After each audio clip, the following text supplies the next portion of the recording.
everyone. Good afternoon. Happy Friday or happy Friday. Hope everyone's having a great day out there and getting ready for the weekend. I myself, I'm off. I hit the gym this morning. I didn't have any breakfast, so I'm drinking a protein drink. I'm about to shower and wash my hair, but it takes a while to wash this. It's getting so long in the back, it's almost mid back. But anyway, I just wanted to hop on to talk about a hot topic that's in the news every day. It's all over the internet. Rentals and housing. And just to kind of give you some information on how I handle it, I am a landlord. And this house that I'm in right now, I purchased it with the intent of opening up a business, a family care home. I actually opened it up. I was licensed, and then COVID hit. It put everything on hold. And then once COVID kind of let up, I decided, Valerie, you got to go full force and get some people in here. You're paying this mortgage, which I was mortgage free before I bought this house. I have another home that I own free and clear that I do rent out. But I was scared. I was scared to kind of let go of my job and not work full time. And then I was worried about insurance and this and that. And finally I said, you know what? Do it. So I cut my hours at work. I was getting referrals for people, but the clientele, either they were too medically needy for this type of home, or they didn't have the funds. And then it took a while for me to realize, because I wasn't getting clients, but I was enjoying the quietness of this house and being able to go out and do what I want to do. I mean, I would travel, but owning a family care home, you can't be just gallivanting all over the world, just whenever you like. So after sitting and thinking about it and meditating on it, I thought to myself, Valerie, do you really, really, really want to take care of elderly people? Which I love elderly. I love them with all my heart. But do you really want to be that committed to taking care of someone in your home 24/7? Back in the day, that's what I wanted. I could care less about socializing, doing this, doing that. But, after thinking about it, I thought, well, maybe not now. Maybe years later when I can retire from work and not have to be worry about being on somebody's job, or not have to worry about insurance and things like that, then maybe it'll be a better time. So I decided to give up the license for the home and just be still and enjoy my quiet time here, by myself. It's a 4 bedroom, 2 bath home. It's a nice size. It's 2,000 square feet. Well, I consider that a nice size home. And I got to thinking, well, you in this home by yourself. There's nobody else helping you pay for this. You don't have any clients to, pay you or whatever. You cut down your hours at work. And so I was still, of course, able to maintain the bills or whatever. But I thought, well, maybe you can rent out rooms. And somebody else gave me that idea too of renting out rooms to nurses. So I looked into it. At first I thought, no, I don't want no strangers. Well, the clients, the elderly people, they would be strangers too. But then I said, well, I'll look into it. And so I decided that I would start renting out rooms. One room at a time though, because I didn't want, you know, two or three people here and it just be awkward and uncomfortable. So I started renting out a room back in March of this year. I found a nurse. She was a unicorn. When I tell you she was a unicorn tenant, she was very nice. She had a background in real estate also, but she was very nice. She lived on the other coast of Florida. She had block scheduling. She worked the night shift. So she worked Friday, Saturday, and Sunday nights. So I pretty much never saw her. Yeah, I never saw her. I rarely saw her. Maybe I saw her on Friday because she would come on Friday afternoon just before her schedule shift starts and get dressed, shower, get dressed. She would go, and when she came home, I was out of the house when she was sleeping. So I rarely saw her even during the weekend. And when she worked her Sunday night shift on Monday mornings, she would just head back to her house. So she was never here during the week. So when I tell you she was a unicorn, she paid on time, and we had an agreement because her agency paid her on a weekly basis. She did ask if she can pay me on a weekly basis, and I agreed to that. And first thing Friday morning, my money was in my account. And with her being here, even for those 3 days, my water bill didn't go up because we have tiered water, how they charge us for our water. So my water bill never really went up. The electricity, I have budget billing, so my bill is the same every month. And plus, she never used any more electricity because she said she didn't watch TV. In the AC system, I told her she can adjust it to whatever she wants. She never adjusted it. So she was a unicorn tenant. She stayed with me for, her first contract was 13 weeks, and then she got a 6-week extension. So she was here for 19 weeks. And I'll let you know how much she paid me. I charged $1,000 a month, which was $250 a week. Initially, she did try to say, well, I'm only going to be there 3 days, the weekend or whatever. So I did not want to lower my price because I thought, well, if she doesn't want to take it, somebody else will take the room at that price. And at that time, I went with what the market demanded or called for.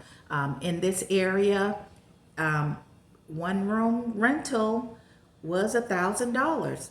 Now I included Wi-Fi, light, and water. I did not bill them separately or add in any extra for those utilities. So it was just $1,000 or $250 a week. But she went ahead and agreed, and so again, she was a unicorn.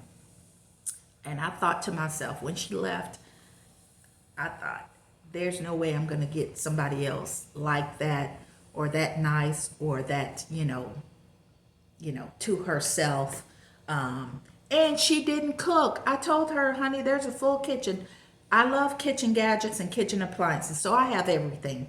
I said, please feel free. I gave her a separate cabinet. I even bought separate containers if she wanted to take her. So she had her own little supply.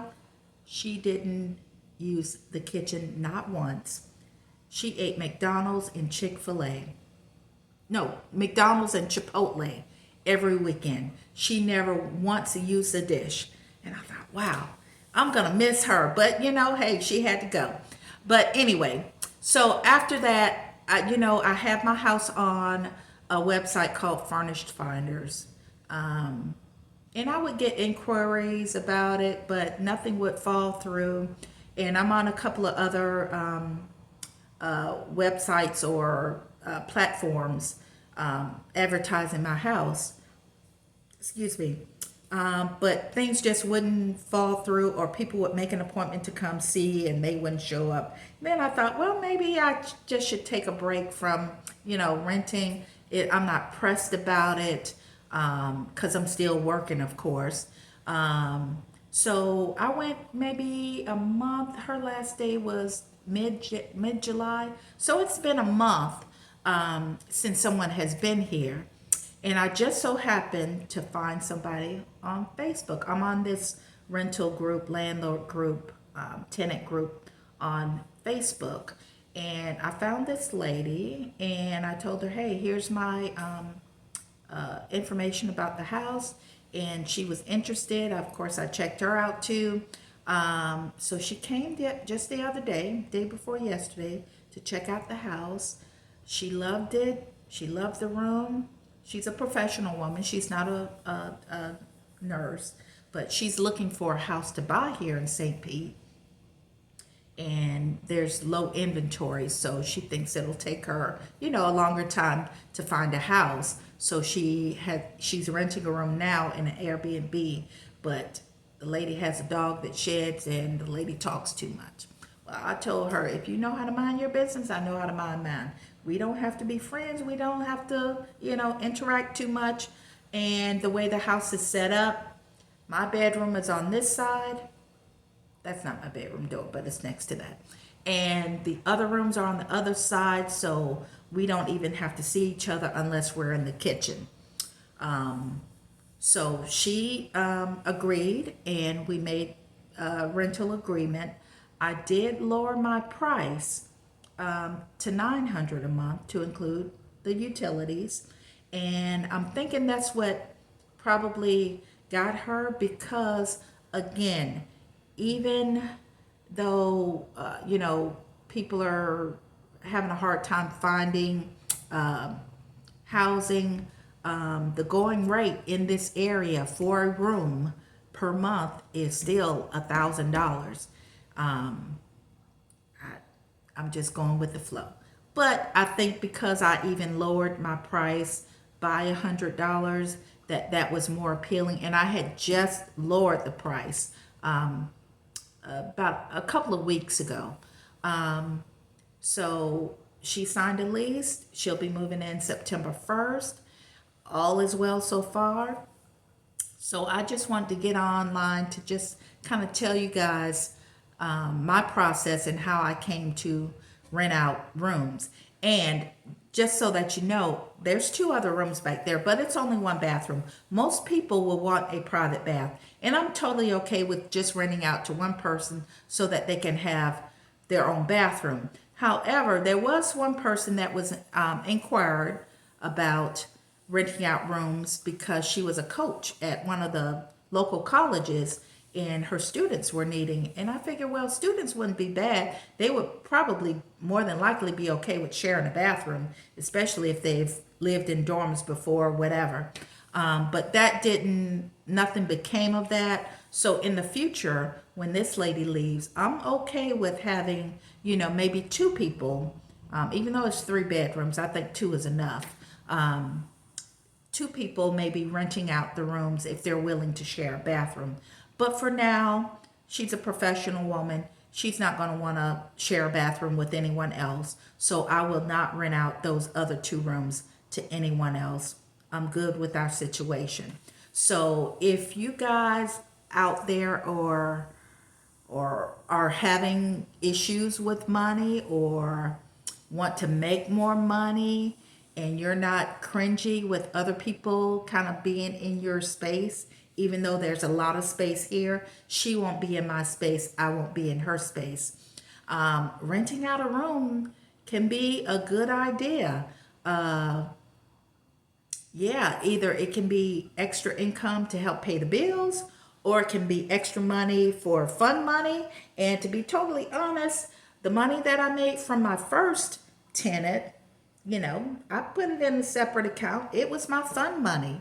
It allowed me to go to Aruba, which Aruba was not fun, y'all. I probably will never go to Aruba again. But I went to Aruba back in May. I went to Vegas in July. I just went to Disney this month.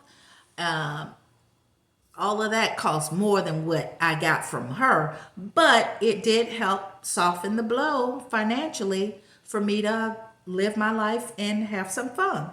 So if you guys are having money issues and need extra income to help pay the bills, again, if you're not cringy about space, you may want to think about renting out a room. to, and there's ways that you can check people out, do background checks, things like that. Right now, you can find room rental agreements online, and you don't have to rent out for a whole year. Some people only want a month. Maybe they've found a job and they need to transition, and they found a place, but they're waiting on somebody else to move out of the place that they're moving into. So it's a quick and easy way for me to make extra money, and I do it, of course, to supplement to the income. But honey, the first time I just spent that money. But moving forward, I don't have any more trips planned anytime soon. Well, maybe in October for my birthday. But the money will be used to pay extra on the mortgage, because I don't plan on paying a mortgage for the next, I think I'm 3 years in, for the next 27 years. We're going to pay this thing off early. But anyway, if you have any questions for me about my process or anything else, please feel free to drop down in the comment section. Ask questions, comments, give me a thumbs up. Don't forget to subscribe. So I will see you guys in the next video, because I will explain or talk about the other rental that I have in the process that I use to rent out that house.